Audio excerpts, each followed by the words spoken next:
How dare you interfere with my hunt?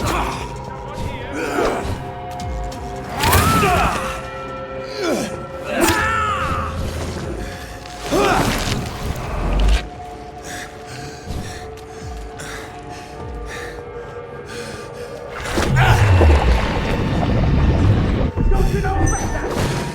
What from me?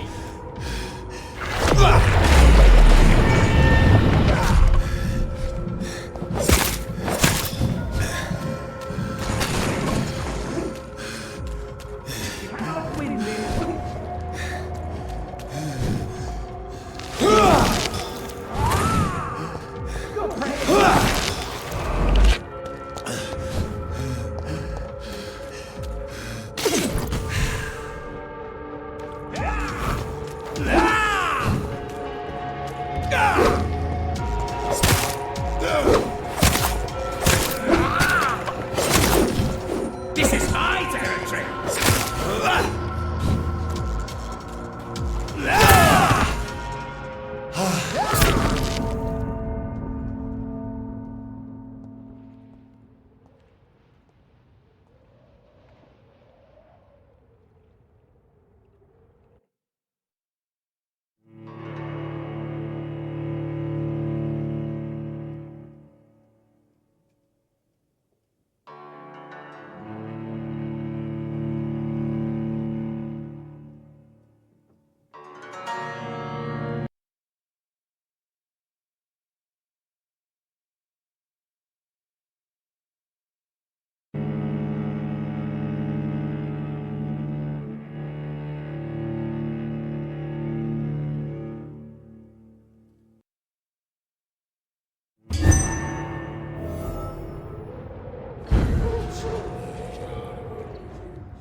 The Ascalon Club, the heart of British vampire society. Not quite as subtle as I expected. Women die too in this war! Good evening, miss. Oh my god, no. Please, Mr. Vampire, don't kill me. Please, no. I'm too young to die. I still have so much to offer this world. Wait, no. Why do you think I would... What? Don't worry, Dr. Reed. I know you wouldn't harm me. Mother told me you were in this part of town and might drop by. Your mother? My name is Charlotte, sir. Charlotte Ashbury. My mother taught me long ago how to recognize the signs that betray a vampire. I understand she also taught you how to tease and gently mock innocent young Ekons. It's a pleasure to meet you, Miss Charlotte.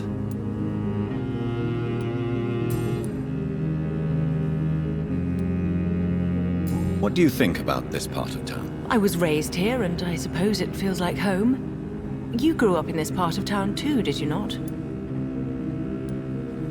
Yes, I was born a few streets away. A small world, is it not? Did you ever imagine that my mother was your neighbor all that time? That you could have met her in a dark alley at night? You won't trick me twice, young lady.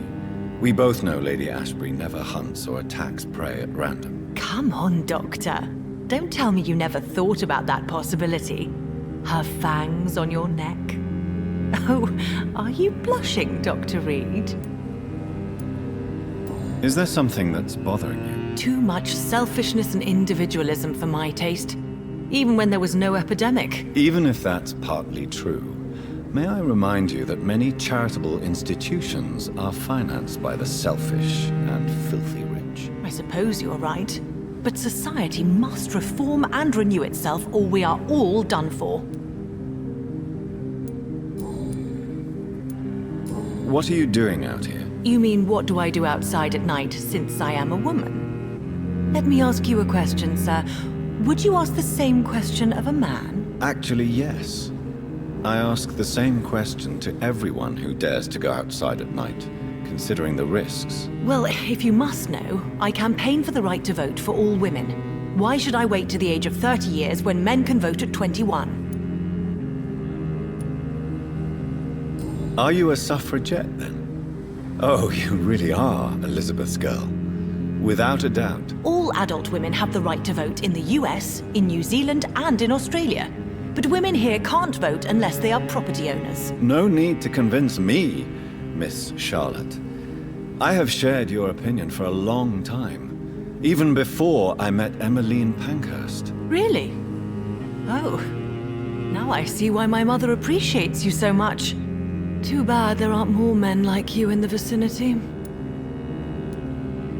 How are the locals reacting to your claims? People here can't wait for a wall to be built to isolate the West End from the rest of town. That's how progressive they are. If this happens, Emily and I will blow it up. Explosives are very dangerous, young lady. And who is this Emily? She is my best friend, and a suffragette too. She was supposed to campaign with me tonight, but hasn't turned up. Have you any reason to be worried about her? Recently, Emily started to believe in... well, she got interested in vampires. I'm afraid she might be in trouble. Let me guess. You spoke to her about us, didn't you? Despite your mother's warning. I think I should try to find your friend. Oh, that would be top-notch. I can tell you where she might have gone. You have my thanks, Dr. Reed. And please, don't tell my mother.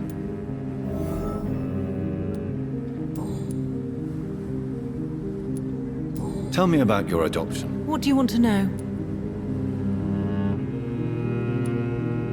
Who are your real parents? Elizabeth Ashbury is my real mother. She raised me and has taken care of me all my life. I have no idea who my progenitors are or were. Do you live with her? I still spend a lot of time in my mother's mansion, but I have my own house now. I have a life to live, you see. And one day, I'll have my death to face. How did you meet Lady Ashbury? First, I was an orphan in the institution for girls she manages in the West End. When I was 10, she adopted me, and I have lived with her ever since. Did you know she was a vampire when she picked you? The correct word is Ekon, Doctor. And no, I had no idea why my mother only showed up at night. She told me everything when I turned 16, though I suspected the truth for a long time before that. What exactly has your mother told you about me? Your name and profession, obviously, and the mystery about your maker. I'm sorry to hear about what happened to your sister, sir. Mother says it was not your fault. Does it not scare you to know what I am? What your mother is? Why should it? My mother is the most compassionate woman. Must I be wary of her, Dr. Reed? Or you? Of course not. You have nothing to fear from me, or your mother. Good to know. And don't worry, my mother told me everything I need to know about vampire tricks, their nature as well as features. Your mother is not like any other vampire I've met. I believe she thinks the same about you, Dr. Reed.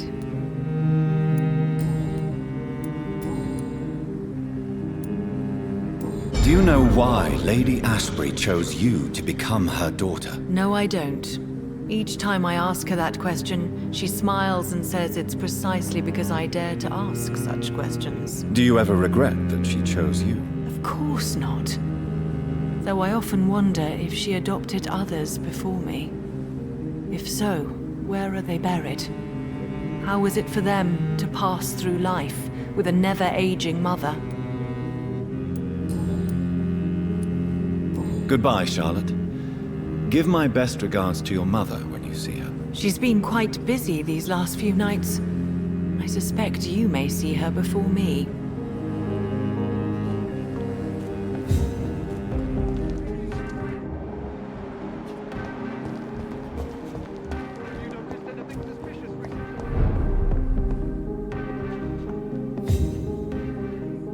Good evening, sir.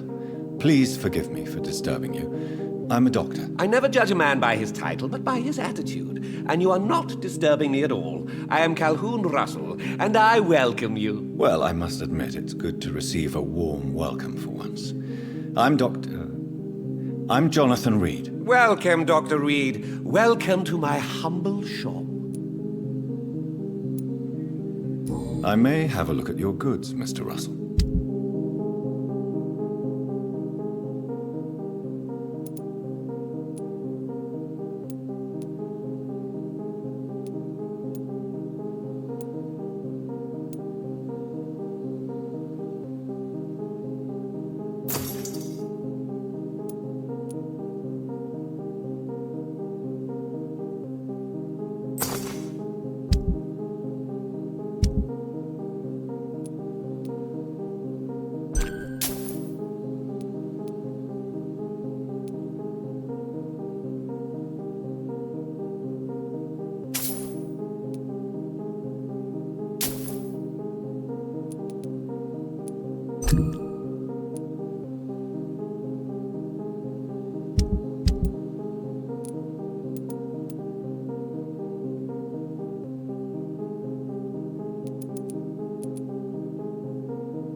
Good evening, Dr. Reed. A great night, what? How is the situation in this part of town? Life is good and peaceful. We're lucky to live in such an era of progress and wonders. Are you not concerned about the epidemic? Oh, I'm sure the authorities would take the appropriate measure if the danger were that high.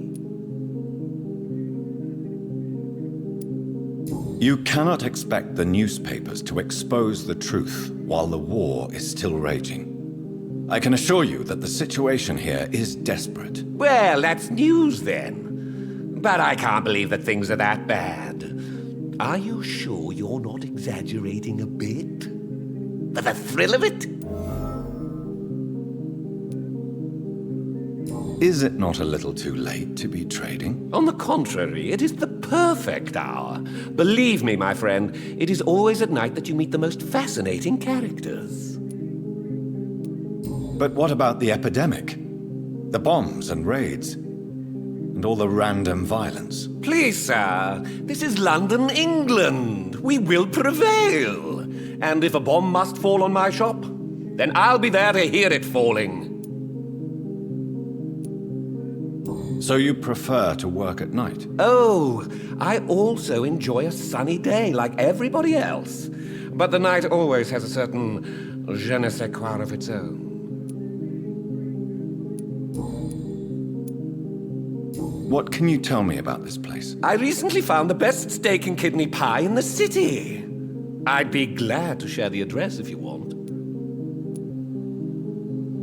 Finding a good restaurant? Is that really all that interests you? Oh, I have many passions, but nothing brings me ecstasy like subtle and exquisite flavors from my teeth to my belly. I must confess, I have quite specific tastes when it comes to nutrition. Really? Well, I'm always happy to try new exotic meals. If you ever find an intriguing table, please share the address.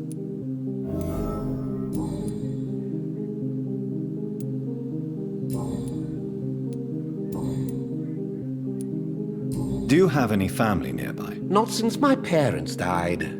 I'm London's lone gourmet.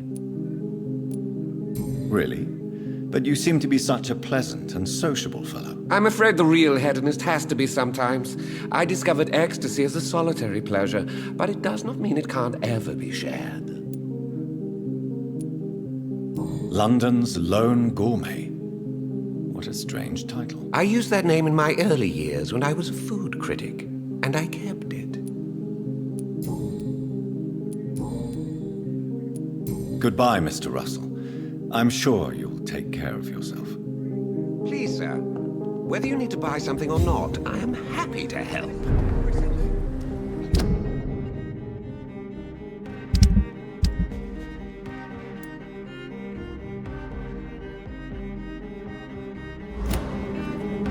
Remember, don't let any strangers come into your house. Good evening, sir. May I have your attention, please? Come on, Johnny. Don't you recognize your oldest friend? Clarence. Clarence Crossley. How are you? My God. So you survived the war too. So sorry I didn't recognize you at first. I almost didn't recognize you either. War does that to men, I heard. In my case, it was true, for I witnessed the horror that lies underneath.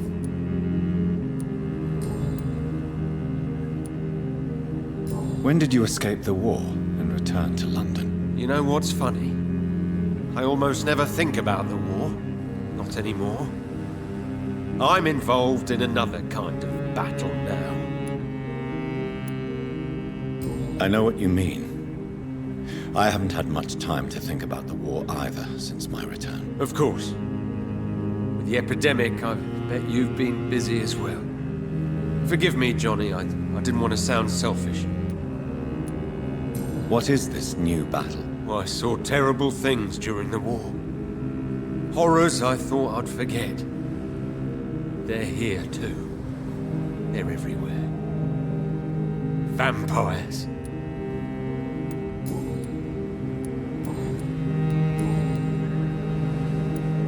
How is your wife, Venus? We've spent so much time away from each other, and so many things have happened. But you're alive. You returned in one piece and you have a family. How many soldiers can say the same? Believe me, it's not quite that simple. Unlike you, I'm not the man I used to be. Is everything all right at home? Surely Venus was relieved to see you return from France in one piece. Have you forgot what people are like in this part of town, Johnny? Venus fears for our family reputation. Now her husband has become the village idiot.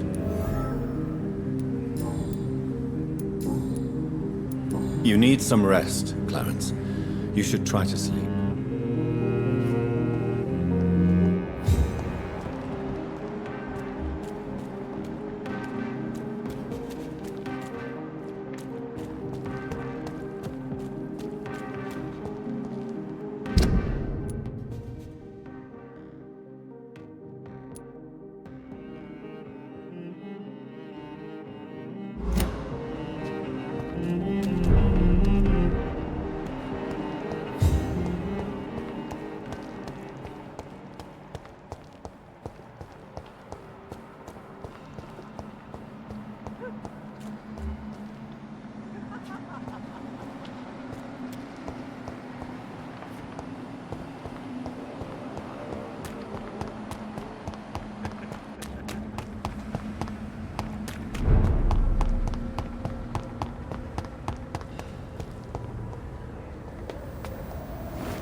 Good evening, Avery. Mr. Jonathan? I can't believe my own eyes. Oh, it's a miracle. We all thought you were... Oh, sir, your poor sister. What a tragedy. I know, Avery. I know about my sister's murder. Miss Reed expected you to return to assist with the funeral, right up until the last minute. Where have you been, Mr. Jonathan? We needed you here.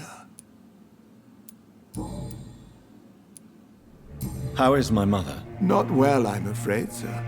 Miss Reed is very fragile since the police brought her back home. The police? What happened? Miss Reed was found walking in the streets. She kept saying she had spoken with her son and daughter. She's resting now. Has she received appropriate medical care? I'm taking care of Miss Reed myself. Hospitals are so overwhelmed by the epidemic that they can only accept patients infected by influenza. Perhaps we could arrange a short trip. Somewhere sunny, like France. She has always been very fond of France. I think leaving London could do her good. I'm afraid Miss Reed is too frail for the moment. Recently, she started going out at night without remembering it. I have to watch her carefully. What is the situation in this part of town? For a time, the West End seemed spared by the epidemic.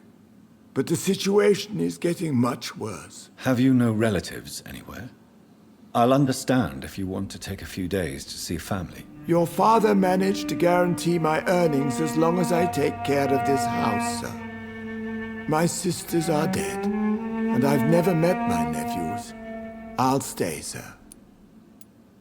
I'm sorry I could not be here for Mary's funeral. Your mother was strong, sir, but your support would have been appreciated.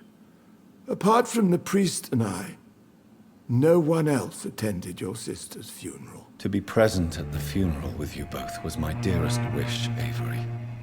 But I'm sorry, I simply could not attend. I would not dare to question your absence, Mr. Jonathan. All I can say is that we missed you a great deal during these difficult days.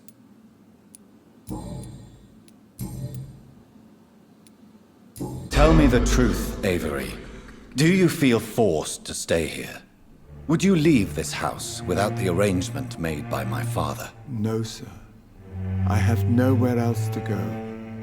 And I promised your father I'd take care of his family as long as I lived. This house is dead, Avery. There is a curse on this family. You really should consider leaving. If only you could have been here sooner or more often. Maybe this house would not be that empty. But you're here now, sir, so my task is not over.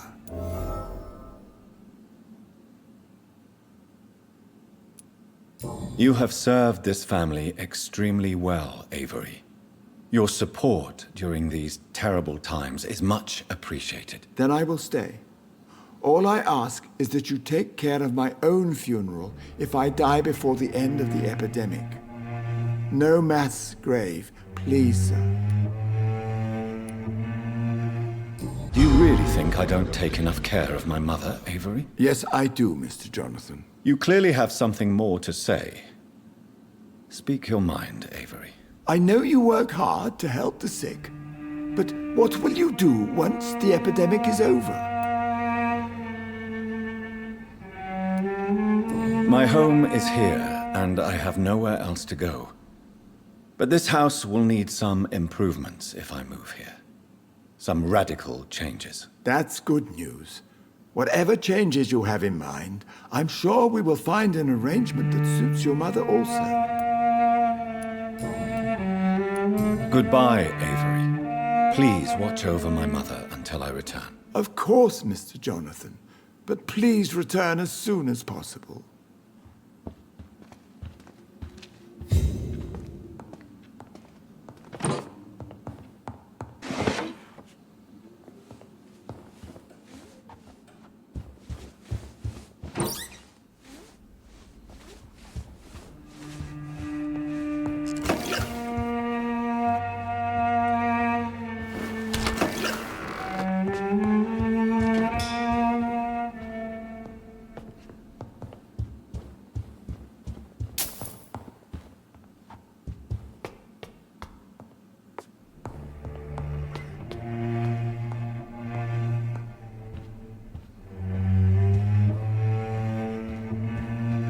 It's locked.